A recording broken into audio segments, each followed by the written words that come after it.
We finally made it to Season 8 of Game of Thrones for the series of season critiques. Ironically, for all the videos I made bashing Season 8, I've never actually made a full season analysis on it.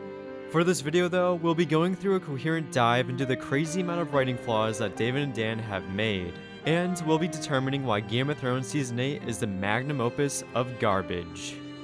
To start out, I think we should look at the simplest and an integral aspect of the season, which is its structure, and we can snowball from there. The structure of Season 8 is composed of 6 episodes, and I think that utterly hinders the season, because with fewer episodes, we can accurately figure out what will happen, and that makes it extremely predictable.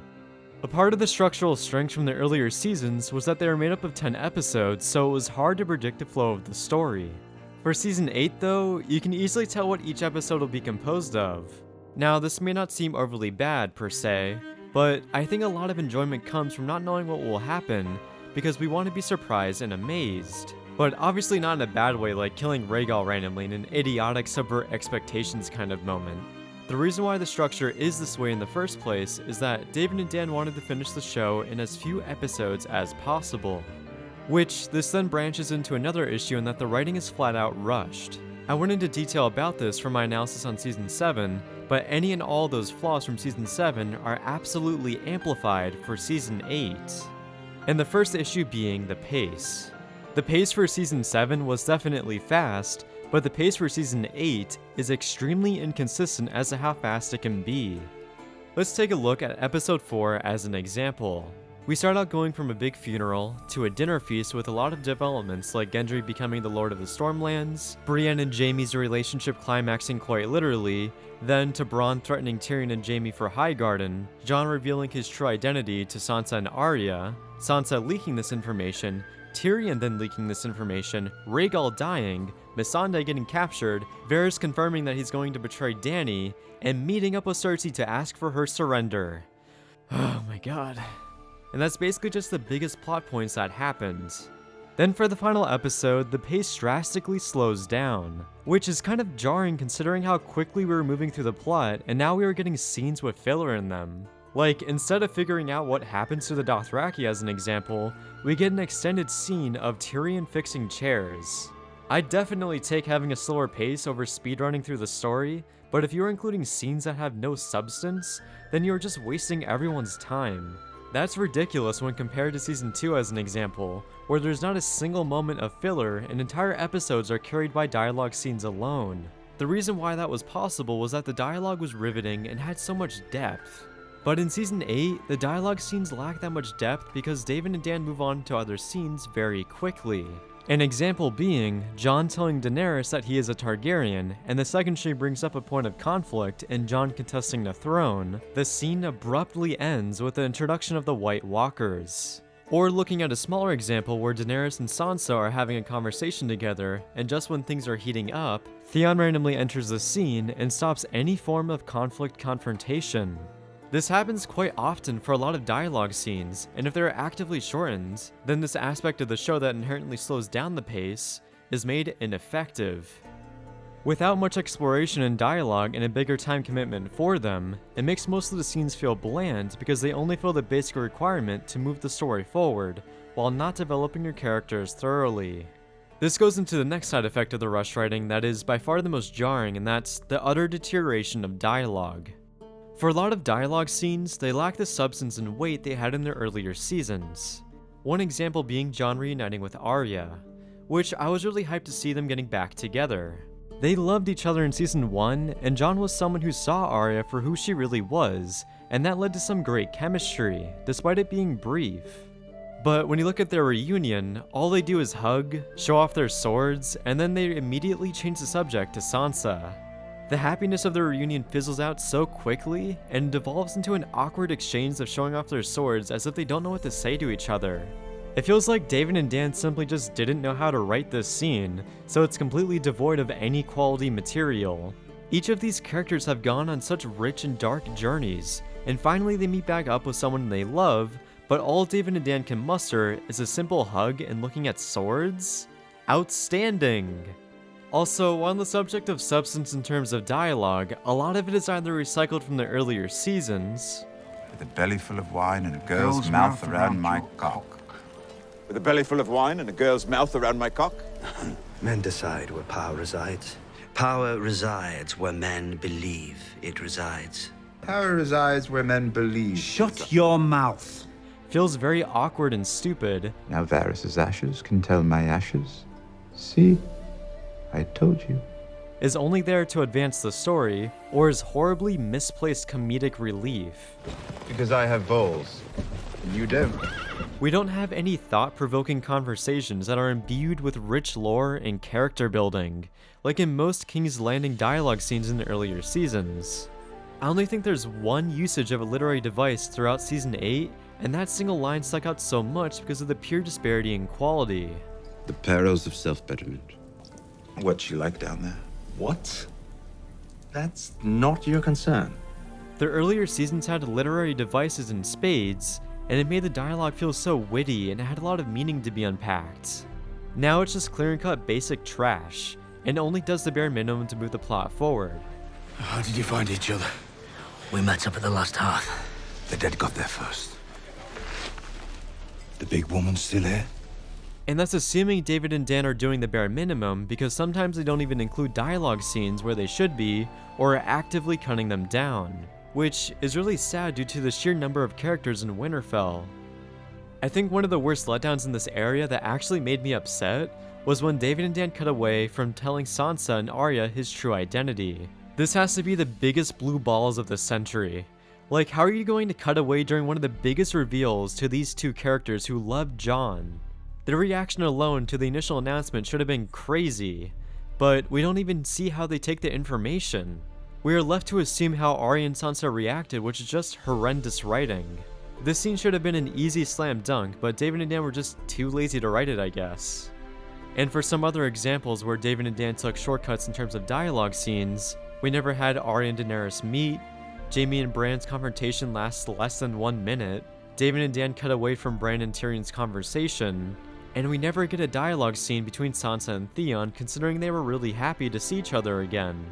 At this point, I don't know whether or not David and Dan were just cutting out these scenes to rush to the end of the show, or if they genuinely can't come up with good dialogue scenes to save their lives. It's truly saddening that Game of Thrones has stooped this low when dialogue used to be its strongest attribute. Going into another foundation of writing, we have story direction. Now the result of the direction seems mostly natural, like the Mad Queen arc, the living overcoming the dead, Cersei and Jaime's demise, and Bran becoming the king. However, the execution for all these big plot points were completely ruined. For Bran becoming king, the entire ceremony where he is elected exhibits a scary level of idiocy. Like, the first thing being that Tyrion is electing someone off of the basis that what makes a good king is a story. That on its own is horrible logic, and the fact that anyone is taking him seriously is kind of shocking. The public opinion on Tyrion is not good, and he has constantly failed Daenerys at every turn when he was her hand. And now he's picking the new king? If anything, Tyrion should have practically no credibility, and I'm curious why Grey Worm even bothered to bring him out of his cell. Then, when picking Bran, he thinks that he has the most interesting story because he's a three-eyed raven, which is obviously debatable, but how does anyone even know what the three-eyed raven means? Does every lord just believe Bran and no one is confused by his powers? Then there's the whole issue of no one opposing the idea of the Starks taking full control of Westeros, given that Sansa will be ruling the North as an independent kingdom. Especially since Yara Greyjoy wanted independence, and Dorne throughout the show has also been sharing a similar mindset. So the fact that no conflict is brought up from this decision destroys the political undertones that used to be in the show. If this was more realistic, they would be arguing and all fighting for their selfish desires, not just sitting back and letting the main character seize power without any form of conflict. Then for the last idiotic aspect of this scene, Bran alludes to seeing the future, and that is why he came all this way. Which any viewer should have immediately picked up on and would have been confused by, but the fact that this line flies right over Tyrion's head is pretty sad for his intelligence. Like, Bran literally just insinuated that he let all of this destruction and misery play out just so that he could be king. But nah, no consequences. This entire ending is executed in such a sloppy and careless manner that it feels like David and Dan aren't even trying. And this is just one of 4 of the major story events that they ruined in Season 8. For the living beating the White Walkers, David and Dan take such a boring and stereotypical means in finishing the Night King storyline. There is no depth, intriguing moments that extend the lore, or any twists that make the story go in a logical but unpredictable direction. It's just a generic battle that isn't even done well since you can't physically see anything and there's barely any good choreography. And that's pretty sad considering past battles have seemingly had better production values, along with having lower budgets. Then there's the countless devoid of logic moments like the Dothraki charging the Whites and them all dying, especially after the characters said they can't beat them in a straight fight. We can't beat them in a straight fight. To the horrible layout of the army, like having the trebuchets in the middle of their layout, and there being no trenches in front of the soldiers, to just name a couple glaring flaws. To even the defenseless people of Winterfell hiding out in the crypts where there is, dead people. Then in terms of the actual story direction, having Arya kill the Night King has to be the most anticlimactic way to kill the biggest antagonist in the show. Considering that she's never interacted with any of the story elements related to the White Walkers, she's always been off on her own subplot battling antagonists that were relevant to her storyline. But her killing the Night King offers no character satisfaction of overcoming that obstacle because she's never been challenged by the Night King throughout her story. The death because of that feels significantly blander since there is no cathartic explosion for Arya in overcoming him. For Jon though, it would be such an overwhelmingly emotional triumph because he has been battling the undead since season 1, and the Night King is essentially his arch nemesis. You can kind of argue that Arya's defeating death as a whole, which is tied to her character, but if you were to reverse the scenario to Jon suddenly killing Jack and Nagar as he comes to seek vengeance on Arya or something, it doesn't fit within the story because they are unrelated, but only partially connected via theme. According to David and Dan though, our expectations need to be subverted, and I think this is a great example of doing something unexpected to surprise the audience at the complete detriment of the story. And you don't necessarily need Jon to kill the Night King, but having his demise come in a natural yet exciting manner. Also, before moving on, since we are on the subject of the undead, I find it funny that David and Dan didn't go into the lore of the White Walker symbols and only said this. These are patterns that have mystical significance for the children of the forest. We're not sure exactly what they signify, but spiral patterns are important in a lot of different cultures in our world, and it makes sense that they would be in this world as well. That's really sad. These symbols are so cool, we just decided to include them and they don't mean anything. Moving on to the death of Cersei and Jaime, similar to the death of the Night King, their demise also felt very underwhelming. And for the first aspect of their demise, let's look at their relationship. We see at the end of season 7 that Jaime breaks off his relationship with a manipulative Cersei by choosing to be honorable and fight for the living. Which I thought that was a great development for his character and that perfectly aids his arc. However, when looking at the scene where Jaime leaves Brienne, his reasoning for going back to Cersei is very flawed. I would have murdered every man, woman, and child in Riverrun for Cersei. She's hateful. And so am I. In that moment, he refers to himself as being in the past tense and talks about all the bad things he has done for Cersei. But that literally doesn't matter anymore because he's changed. He has honorably defended Winterfell from an undead horde while also facing the demons of his past. So in essence, he rectified the flaws that plagued his character and thus becoming a better and more pure knight. And now suddenly he's like, oh, but I'm a hateful man and I still love Cersei. I think that's terrible and it degrades his arc. It gets even worse when David and Dan continue this trend when Tyrion decides to set him free and he says this. To be honest, I never really cared much for them. Innocent or otherwise. So it just feels so contrived because David and Dan wanted Jaime to go back to Cersei so they can die together, but in the process, they've ruined Jaime as a character. All they had to do was have a heartbreaking conversation where Tyrion breaks Jaime's illusion of Cersei being a good person. Then during that breakdown, have them come to the realization that Cersei needs to die, and the best way to do so is in Jaime's loving arms. If anything, it would be a mercy upon Cersei, because if Daenerys were to get her hands on her, then it would be a much more painful death. This also plays into the Valonqar prophecy of Cersei being killed by one of her brothers.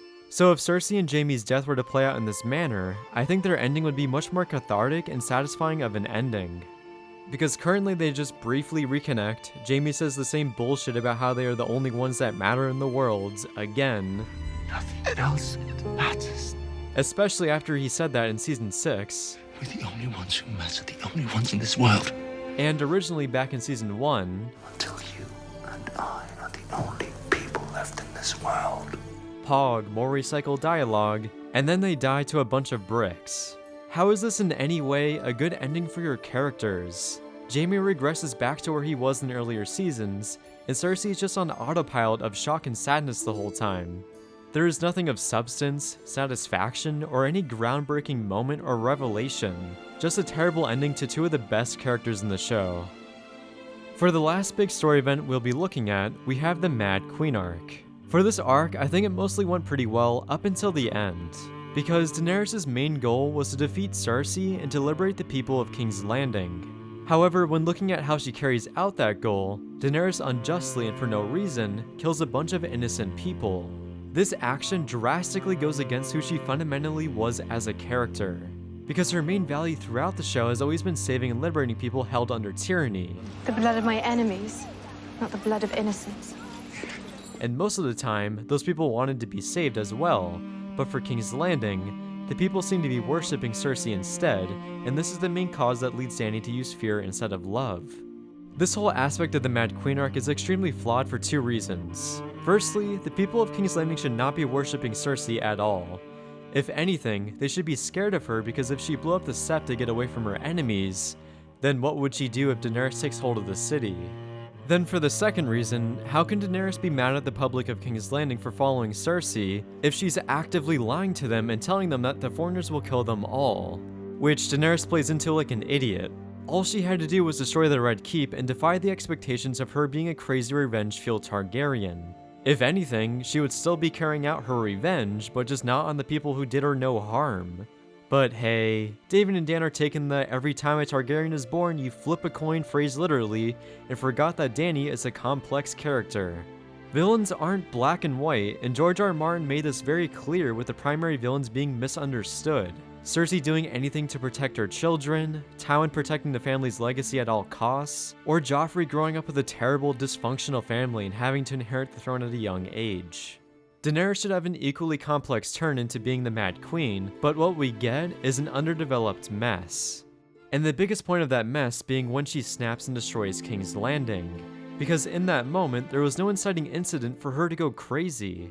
She won the battle and was reserved in terms of her damage output and not killing innocents. Like, maybe it would make sense if the battle began with the death of Missandei and that was the reason Daenerys snapped? Despite David and Dan giving us barely any scenes between Dany and Missandei. Literally one of their only interactions throughout season 7 and 8 was them briefly talking about Jon Snow for like 10 seconds. Maybe more dialogue scenes with character relationship growth is a good thing and not rushing to the conclusion. It would be a lot more devastating of a death towards Daenerys if Missandei actually came across as being her best friend, and she was the last piece of normality anchoring her down to humanity. Instead, Missandei's death scene is so awkward, especially since the objective of that scene was to make Cersei surrender, which would never happen. But yeah, Daenerys' Mad Queen arc as a whole is illogical, and it fundamentally breaks her character at the climax, along with it not having enough build-up. Now that we have finished going over the execution of the biggest points in the story, let's now talk about how David and Dan decimated the main characters of the show. This was one of the subjects for my analysis on Season 7, but I think it would make sense to follow up on that for Season 8, considering that David and Dan somehow did an even worse job on this season. So two characters we've already went over with some depth is Daenerys and Jaime, and there's really not much more to add since their arcs were directly tied to their major story events. With that in mind, let's look at Jon Snow. This poor guy has been getting railed since Season 6, and he hasn't had a lick of interesting character development since he was in love with the Ygritte. Now Jon is stuck in a purgatory state of mediocrity, and it feels like his emotional core is stuck in limbo. David and Dan don't help in this matter at all, and essentially give Jon 4 dialogue options in every scene he's in, which squanders any sort of personality he had left. Those options being, "You are my queen, I don't want it," saying we need some random thing for the plot, and just saying nothing and acting puzzled. Every scene he's in plays like a shitty version of a Telltale game. In practically every scene in which Jon is embroiled with the subject of his claim to the throne, he generally defaults to one of these dialogue options. I don't want it. Since this is the deepest his dialogue ever gets, that translates over to having such a shallow and hollow character. Because dialogue is the best way to express the complexities of what motivates and drives a character. And when this is the deepest that Jon goes, it's really hard to understand and sympathize with him. If he were delivering intricate lines that utilize outstanding literary devices to thoroughly express how he felt, then I think Jon would at least be more interesting. Although that doesn't really fix him entirely, and another one of his main problems is that he doesn't have a good character arc this season. The main revelation for his character is that he is a Targaryen, and that basically had no lasting impact on the plot, besides making Daenerys angry that he wouldn't have sex with her anymore. And that was it, because no one in the ending ceremony even considered pardoning Jon to be the king, and he just screwed off and went north. Even though the Unsullied left Westeros, so they wouldn't be able to make sure Jon went back to Castle Black, which the whole Grey Worm Jon conflict annoys me, but that's just going off topic. How the Aegon arc should have gone, and what would have been the most satisfying, would be Jon coming to the realization that he needs to inherit the throne for the good of the realm. Similar to how he was assigned Lord Commander and the King of the North. You can have him start out initially not wanting it, but after seeing Daenerys slowly turn and go crazy, he would understand that she would be another tyrant and he has to betray her to take the throne for the good of the people. Currently, he just feels like a plot device to kill Daenerys because he does nothing else and has no personal drive or any form of desires. Jon is one of the most selfless people in the show, and he risked everything for the Free Folk and the North, despite not wanting to initially do so. But when it comes to Westeros as a whole, he is now suddenly a selfish person who denies the throne and doesn't want to help anyone? What? Next, we have Sansa, and Sansa this season is such an annoying brat. The fact that she spends the entirety of the season just complaining about Daenerys and her army is such a childish thing to do. Being openly angry with someone doesn't seem like a smart move, let alone trashing on them when they are literally saving your kingdom. How does that tactically help you in any way? Even Arya has to tell Sansa that they obviously needed help, as if it wasn't obvious. Like, did she think they were fine on their own? It just feels like David and Dan are forcing Sansa into the stereotypical northerner that doesn't trust anyone, even though they are clearly helping them. I know that by getting Daenerys' help, they'll have to repay that debt by taking King's Landing, but that seems like a pretty great deal since Dany has dragons and will be doing the heavy lifting during the battle. Then throughout the entire season, Sansa only has one use to the overall story, and that's to tell Tyrion Jon's true identity, which then snowballs into Varys telling everyone. Without that aspect, or if you traded that scene in with Tyrion finding out that information from Bran or something, Sansa doesn't have much of a use to the story this season. Her running Winterfell and any challenges that incurs falls into the background. Like there was an obstacle that arose with the issue of food supply and feeding Daenerys' army, but that conflict vanishes, and it was yet again another excuse for Sansa to whinge about Dany. I'm not whinging. Your lips are moving and you're complaining about something. That's whinging. So yeah, this season makes me lose all respect for Sansa. David and Dan tried to portray her as a strong, independent, and smart force to be reckoned with, but any scheming skills she learned from Littlefinger seemed to have disappeared. Moving over to Arya, this is the only character that isn't entirely decimated by David and Dan. They handled the revenge arc pretty well, with Sandor Clegane opening Arya's eyes to what revenge can do to a person. It never really felt right for Arya to kill Cersei, and I always felt like this was the most natural and satisfying turn of events for her character. This is really the only aspect in which I think David and Dan did right. Because Arya throughout Game of Thrones has been someone who longed for family and valued that highly. Her journey was so dark and brutal, and family was always the form of normality for her character. She even found comfort in being with the Hound in Season 4, and she literally dropped everything to go back to Winterfell in Season 7. In Season 8 though, it feels like she could care less about family. Arya's whole reunion with Jon felt awkward and stilted. She barely ever interacts with Bran, and they don't even have a moment of emotional embrace after killing the Night King. And Arya's relationship with Sansa is practically non-existent since they spent so much time on the conflict between them in Season 7, but spent no time on mending their relationship in Season 8. Arya even reaffirms her position that family is important in this scene. We're family. The four of us. The last of the Starks. However, in the end, she chooses to randomly drop everything and become Christopher Columbus? That whole aspect about her character feels very inconsistent, and if anything, she could just ask Bran to send ravens to explore what's west of Westeros. Then for Gendry, it feels very disappointing that their entire relationship build-up was just so that Arya could have sex before she possibly died. She then casts him away as if he was nothing, and apparently loving someone means that she has to be a lady. I mean, she can easily be whatever kind of person she wants to be while loving Gendry. Like, that could be one of their conditions, and I'm sure Gendry would comply. I think the direction David and Dan should have taken there would be that the reasoning Arya didn't want to permanently be with Gendry would be because of her obsessed bloodlust for Cersei. And having been broken out of that bloodlust by Sandor, Arya would gravitate back to family and love, not into an unknown adventure. Then finally we have Cersei, and to be honest, there's not much to be dissected here because David and Dan literally gave her nothing to do in Season 8. You have been stripped of your dignity and authority, publicly shamed, and confined to the Red Keep. What's left to work with? Her contributions this season are complaining about elephants, killing Missandei, and staring out a window for an entire episode. And that's it. That's really depressing considering that she used to be the most layered and complex villain in the entire show.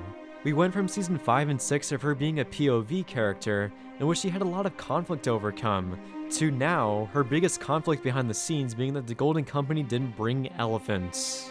That's a striking difference, and it goes to show how shallow Cersei is now. And that's about it. There are obviously major contrivances and devoid of logic aspects about Season 8 that I could go into further, but I think that would make this video over an hour long. Along with those issues being consistently present throughout most of the points I raised in this analysis.